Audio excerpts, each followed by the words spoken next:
আমার মা বেঁচে গেছে বলবো, আমার মা বেঁচে গেছে। বিশেষ করে আপনাদের সামনে প্রমাণ তুলে ধরছে। আপনার নাম? আমি হাসিব। আপনার নাম? ফজলে হাসিব। ফজলে হাসিব। আপনার পিতার নাম? ফজলে করিম। বলছেন। আপনার মাতার নাম? হাসিনা করিম। আর যিনি অসুস্থ হয়েছেন ওনার নাম হলো হাসিনা করিম। হরিম। আপনার আম্মু? জি, আমার আপনার আম্মু কিভাবে অসুস্থ হয়েছিলেন, এটা কিভাবে সুস্থ হলেন আমরা আপনার কাছে জানবো। বিশেষ করে আমি বলবো যে আপনার গ্রামের বাড়িটা কোথায়? পাবনা। পাবনাতে। আপনার গ্রাম অরিজিনাল যে গ্রামটা, গ্রামের নাম কি? সাতিয়ান। সাতিয়ানি। Post office? হেমায়তপুর। হেমায়তপুর। থানা? থানা সদর। সদর। পাবনা সদর। পাবনা সদর। জেলা পাবনা সদর। এখন আপনার আম্মু কিভাবে অসুস্থ হয়েছে? এটা হচ্ছে জরায়ু টিউমার থেকে।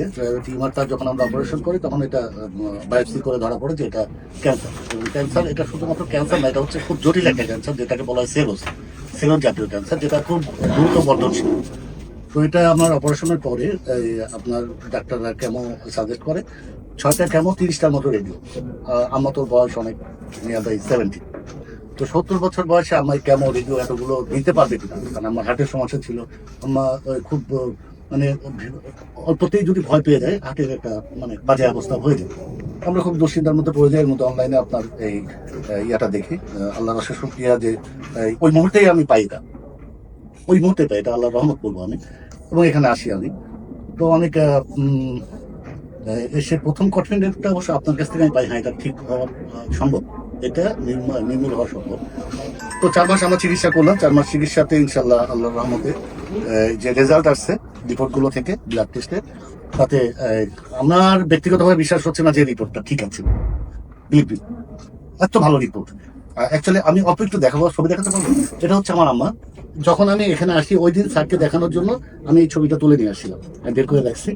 এই যে আমি সবাইকে বলছি যে 7 দিনের চিকিৎসায় আমার আম্মার এই চেয়ার, এই যে 7 দিনের চেয়ার, 7 দিনের চিকিৎসায় মাত্র 7 দিনের ইমপ্রুভ।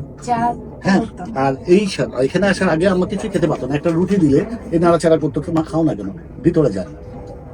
আম্মা যেদিন আপনার ওষুধ শুরু করছে 48 ঘন্টার মধ্যে, পরের দিন সকালে আম্মা 3টা রুটি খাইছে, তো গোল দিয়ে। আলহামদুলিল্লাহ, এটা একদম প্র্যাকটিক্যাল। আপনার সাথে আমার কিন্তু কোনো লিয়াজু কথাবার্তা হয়নি। এখানে আমি বলছি, আপনি ক্যামেরা রেডি করছেন, আমি বলতেছি।